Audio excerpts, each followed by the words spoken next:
We've all heard of women freezing their eggs to increase their chances of having a baby later in life. But how does this process actually work, and is it for everyone? Here's Dr. Lyn Burmeister. She's back.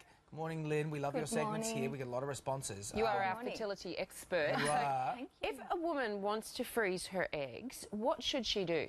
She should go to a fertility specialist who's experienced in fertility preservation, and she should start off having her ovarian reserve tested. And that just involves a blood test and an ultrasound to see what her egg bank is like. Wow. So what are the chances then of, you know, once you've done this, to actually having a baby? So once you freeze your eggs, the technology has improved. So we use this new technology called vitrification, which is snap freezing your eggs. And so once those eggs are snap frozen, they're actually not damaged by the freezing process. And at Monash IVF, we're actually achieving a pregnancy rate of 43%. Once a woman thaws her eggs. The eggs have to be frozen usually before the age of 38 to achieve such good pregnancy rates, though. Because the old pregnancy rates with the old technology, it was quite low, wasn't it? It was. Like 3% or so something. Oh, wow. the eggs used to be slowly frozen, and that damages their chromosomes, so the pregnancy rates are of the order of 3%. Do you recommend that women freeze their eggs earlier in life, like if they're in their 20s and they know they don't, you know, they're going to get married for a while, they're going to concentrate on their career for a bit? Well, not necessarily. I think they should have their egg bank tested, because there are some women in their 20s that have low egg banks, and if their egg bank does come back low, then they should freeze their eggs. But I think around about 35, if you haven't met Mr. Right, then you should consider egg freezing.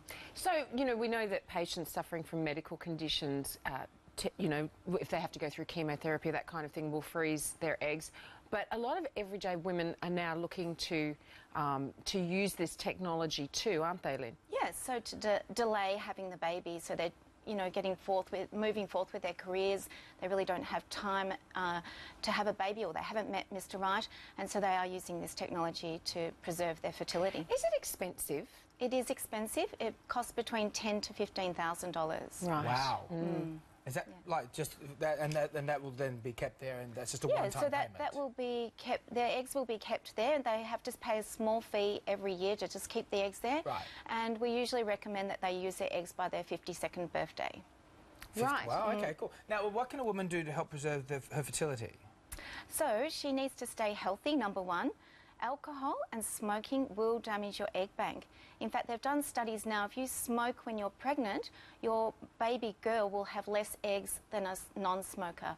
So it doesn't necessarily affect you, but it can affect the next generation. It can affect your daughter as well. So people need to stop smoking and stop drinking alcohol, because those two things can damage their egg bank. What about caffeine? Because we do hear a lot about caffeine. Yeah, caffeine's probably more of a problem once you're pregnant, but not necessarily with your egg bank. In the lead up, okay. Yeah. So, Dr. Lyn, I want to ask you this, because you recently helped a Melbourne woman who had breast cancer. She was a breast cancer survivor to become pregnant using frozen ovarian tissue. So tell us about that.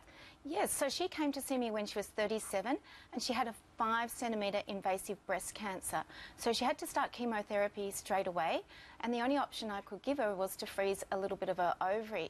And so we did this by performing a laparoscopy, taking a small wedge out of her ovary, and the scientists at Monash IVF cut her ovary up into tiny little pieces and froze the tissue. She then came back at 44, and she was menopausal from all the chemotherapy that she'd had. Right. And she wanted to have a baby. She'd met a new guy and said, you know, I want that tissue put back into me. At that point, there were only 18 pregnancies in the world when I saw her last year, and I'm trying to talk her out of doing it. And I said, okay, well, we'll give it a go if you really want to have this baby. So we sewed the tissue back into her ovary, which is a very simple technique. And then by September last year, she started to have her first menstruation after being menopausal for several years. And then by October, we did an IVF cycle, and she was pregnant first round.